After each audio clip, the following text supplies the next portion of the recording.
In today's video, I'm giving my tips and tricks for all the premium dining venues for breakfast, lunch, and dinner on Virgin Voyages, including some honorable mentions. So if you're interested in that, this is the video for you. Stay tuned, you don't want to miss it.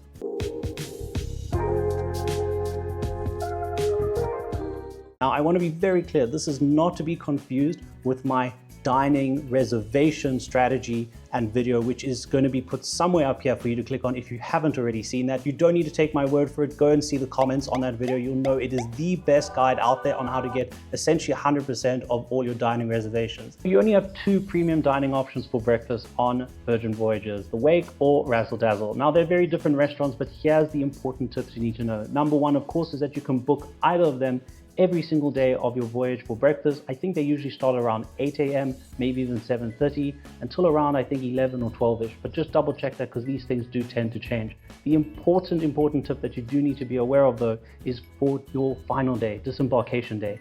On disembarkation day, they actually open both these venues up much earlier than every single other day of the week. However, what's very important that you know is when the initial reservations open for dining on the application before you board the ship, they are not going to show these earlier time slots no matter what.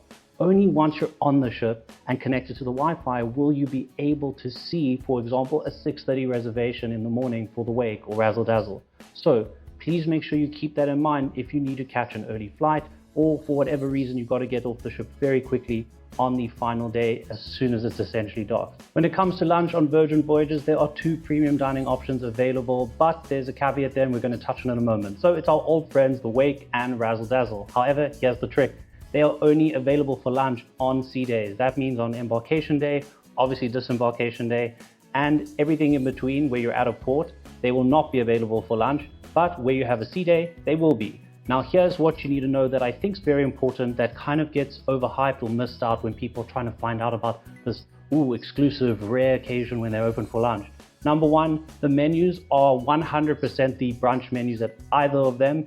And then in the case of, I think, only the Wake now, but maybe they'll change this, you get a small insert that is specifically for lunch that they add to it. And there's not actually that many items. In fact, last I recall, at least, there were maybe 2 or 3 items, and for sure 2 of them were the same tiny petite steak, just done differently. So is it worth all the fuss and hype and difficulty of getting that reservation? I don't think so. So my tip would be, if you just want really good food for lunch and you were going to go to the Wake in particular, rather save your time, the time and effort, go to a place you don't need a book, so here's an honorable mention, and go to what I think is the best place on the ship for lunch.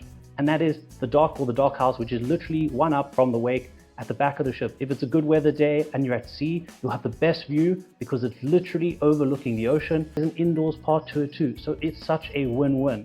Another sort of honorable mention, of course, is don't forget about the pizza place. That's available for lunch too, so you could just go there, especially because the pizza on the ship is actually really good. Now, I know no matter what I say and try and help you out here and convince you that it's really not worth it going through all this stress to go to these places for lunch if they're open, you're still going to want to do it. So let me at least try and make this a little easier for you, or to have your cake and eat it. First step is, the easiest thing to do is that you're not going to have breakfast either of these places and you're just going to book the lunch reservation, because their system only lets you book either breakfast or lunch. It counts it as both, so you need to pick which one you really want.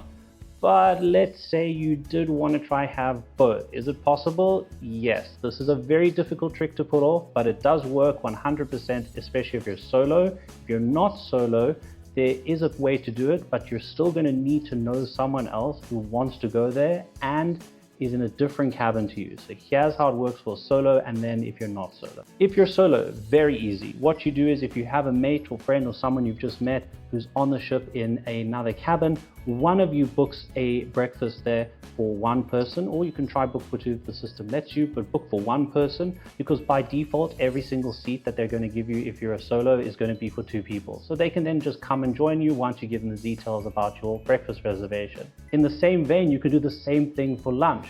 So one of you who hasn't booked the breakfast one books the lunch reservation, and the other one just joins the person for lunch. Easy. Now, if you're not solo, it's the same principle or logic, except you still, again, going to need to know another cabin. So you're going to book a 3-seater, or if possible, a 4-seater, but the system seems to sometimes change whether it lets you do that or not. And you're going to go there and let your friends come and join you, because by default, there are no 3-seaters, they are 4-seaters. So if you book for 3 people, you're getting a 4-seater. If you book for 2, you can try and join the tables, but just don't be surprised when they say, hey, sorry, but we're fully booked, we need that table. Do the same thing when it comes to the lunch reservation. It's not the greatest thing, but it does work and it's the best way to have your cake and eat it. But please don't be angry at me or disappointed if something falls apart, because again, there are so many variables that need to work out here. It's quite tricky. Finally, we're moving on to my dinner tips and tricks. So let's just start with the wake, seeing as we covered that already for breakfast and lunch. As far as dinner is concerned, the wake, my tips are as follows. I prefer to make the wake my reservation when it comes to Scarlet Night. I think I cover this and mention it in my Scarlet Night video, so if you haven't seen that, make sure you go and see it. However, the most important thing about it is that something happens on Scarlet Night to the back of the ship or the wake of the ship. And so if you have a dining reservation, especially by the window where you can see the wake of the ship, you're in for quite a treat, but I won't spoil it for you. The other tip or reason that you should go to the wake for Scarlet Night is again because of all the venues. It is the least complicated. It is not a showy thing. You go in there, it's a lovely venue, it's good food, but it's a steakhouse. It's not Korean barbecue. It's not sort of experimental kind of food thing like you get at the test kitchen. So I think of all the things that you might not be upset about having to rush or to not really be too concerned about, it's going to be the wake. That's that. Now, my next tip involves the desserts at the wake for dinner and also the starters. So I'm going to start with the desserts, as strange as that may be. But when it comes to dessert for dinner at the wake, you are going to be able to get a few options. 2 of them, at least for the longest time, have been the cheesecake, the My Lemon cheesecake, and the baked Alaska. And I think they also offer the coconut panna cotta, but again, these things can change. If you're trying to taste as much as you can throughout the ship and your whole experience, then I strongly suggest to avoid the coconut panna cotta for dinner, because it is available every single day there for breakfast or brunch, and rather just have the baked Alaska or the cheesecake or both. It's your decision. I mean, of course you could order all 3, but again, I'm just putting that out there. Then as far as starters are concerned, I personally, unless you like the crudo, etc., I'm not the biggest fan of all the starters there. I think if you like bone marrow, which I do, it's great, but there's not much of the marrow actually, it's just a lot of carbs. So what I like to do actually is have the lamb chops as my starter with no sides or anything, just the romesco sauce, etc. And that's it. So have that as my starter, whatever I'm having for my main, and then the dessert. Right, let's finish off Razzle Dazzle as well. So when it comes to Razzle Dazzle, my tips for you are as follows. Be aware there are actually several menus at Razzle Dazzle for dinner. So if you are on Scarlet Lady at the moment, at the time of recording, they've made Razzle Dazzle into a sort of Asian or Chinese place for dinner. So you need to make sure that specifically if your booking is with Scarlet Lady, that you go and check out that particular menu.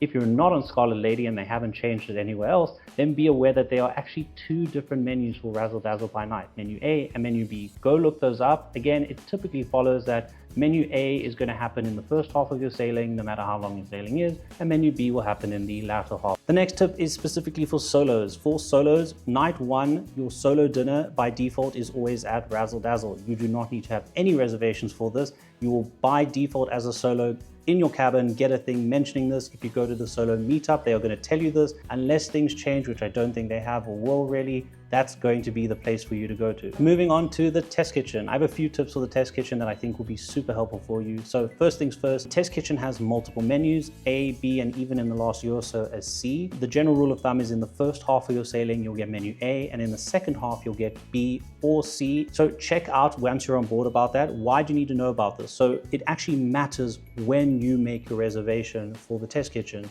If in the first half of your sailing you have a reservation for the test kitchen, you're probably going to get menu A. So go check out if you're okay with that. If you make it for the latter half of your sailing, you're going to get a completely different menu. So it's one of those restaurants that if you do want to do twice, but you wanted that specific menu, then you need to actually care about which days you're doing it, and vice versa if you want different menus.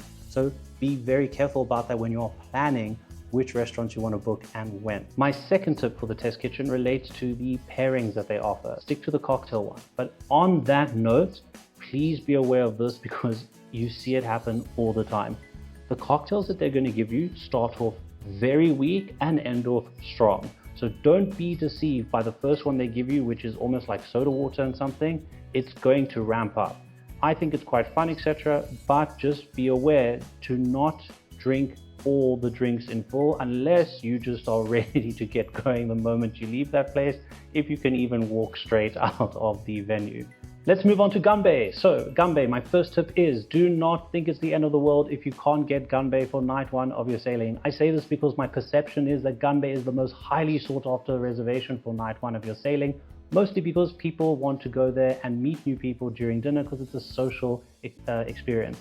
If you can't get it on night one, I promise you your sailing is not going to become detrimentally impacted. If you're a social person and you're wanting to meet new people, you will meet new people whether or not you went to Gunbae on night one. There are so many other opportunities. I just wanted to make sure that you don't think the world has come to an end.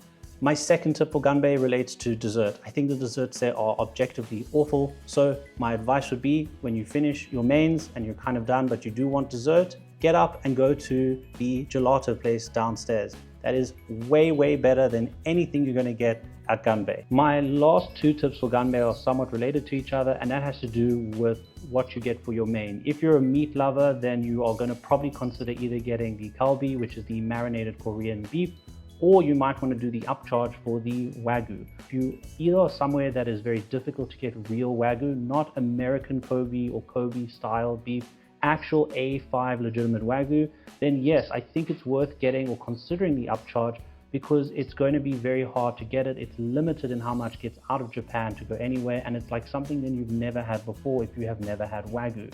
The last thing again relates to the kalbi. And now this might sound contradictory, but I actually think that is the best meat item they offer at Gunbae, better than the Wagyu. It's more just a case of Wagyu is a treat, it's sort of very rich. So my advice to you is that again, if Wagyu is something difficult to get it. But if it's not, and you really just want what I think has the best flavor and taste, you don't have to spend anything extra. The kalbi is delicious. And that's it for Gunbae. Moving on to pink agave. So I have a few tips for pink agave. So the first thing relates to drinks. There are two drinks I only consider if I'm going to go to pink agave. The first is one that you probably don't get or have not really heard much of, and that is the aqua fresca, or rather the coconut fresca. It is just a really great drink to have. Don't get it spiked. If you are getting ready for a night out to go crazy, it's a good way to get some good electrolytes in you. If you've had a long day in the sun, again, a great way to rehydrate.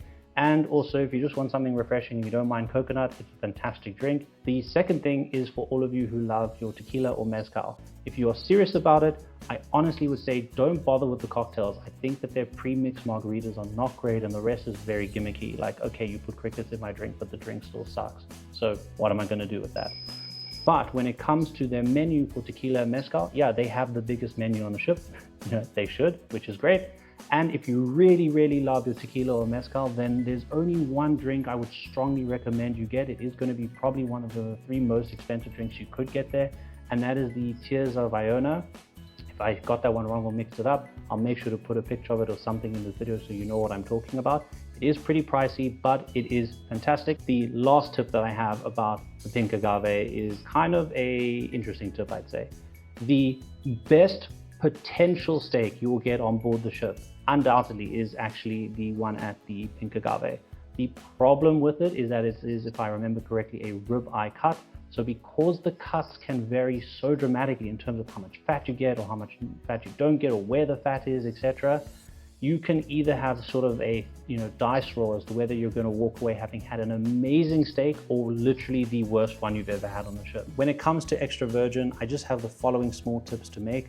Number one is that the pastas can come in half portions. So if you're by yourself or with other people and you all want to try different pastas, order half portions and try of each other's. I think it's an excellent opportunity to just taste how great the food is there all around. My last tip for extra virgin has to do with the affogato.